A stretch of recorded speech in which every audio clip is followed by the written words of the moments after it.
I came to Kuranda because I had been living on the beach and I couldn't afford to own property on the beach. And a friend of mine told me there was property available in Roger Quinn it was actually. Told me that there was property available quite cheaply to be bought in Kuranda. So we came up with a group of people and we purchased this block we're now on as tenants in common originally. And later on we subdivided it, but yeah, that's how we got here. I think it cost me $400 for an acre. Gee, Yeah, right, I was ripped off. There was quite a group that came up from Holloway's Beach. Eve Stafford, she wasn't Stafford then, she was something else, Eve. Reinhardt Hillman, of course John Williams, he was with Eve at the time. My ex-wife then, Julie. And there was quite a crowd from Holloway's Beach. We sort of considered ourselves sort of beatniks, I suppose. The hippies hadn't really arrived yet, you know, and there was a lot of people there, like, you know, adventurers, crocodile shooters, gold miners, fossickers,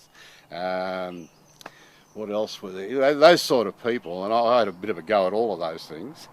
And but then the hippies arrived eventually, so we got called hippies too. Of course, we were a bit long-haired at the time, but we didn't think ourselves as hippies. The main thing was, of course, when drugs came into it, because the press got involved. And when the hippies arrived, the coppers had nothing else to do except run around catching people picking mushrooms in the paddocks and things. And that would make almost page one on the Cairns Post, because they had very little news in those days.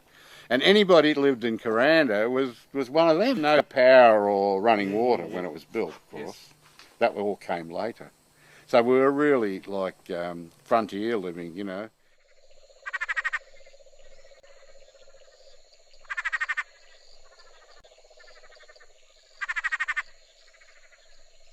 I think it cost me $400 for an acre.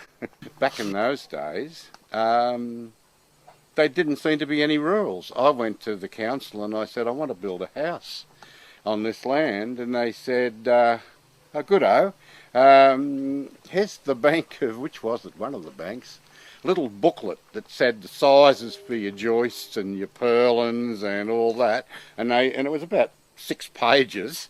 And they said, here's your instructions, just follow that, then you won't get into trouble. So Ron, what's it worth an acre now? About 250,000 an acre. Wow, what a winner. And did you read your book from the bank about how to build a house? I followed it very closely, followed the instructions they gave me, and it turned out really good. And is it all finished now, Ron? Oh, well, nothing's ever finished. It's a bit like the Sydney Harbour Bridge. You get to one end and you start again all over again. And you got one in the rainforest? A harbour bridge in the rainforest, that's correct.